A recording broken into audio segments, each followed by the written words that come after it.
the real-life killer behind horror movies.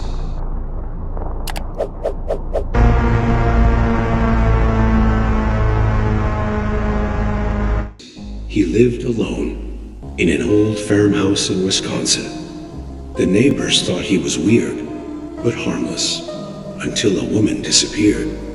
Blood in her store led police straight to him. What they found inside was a nightmare.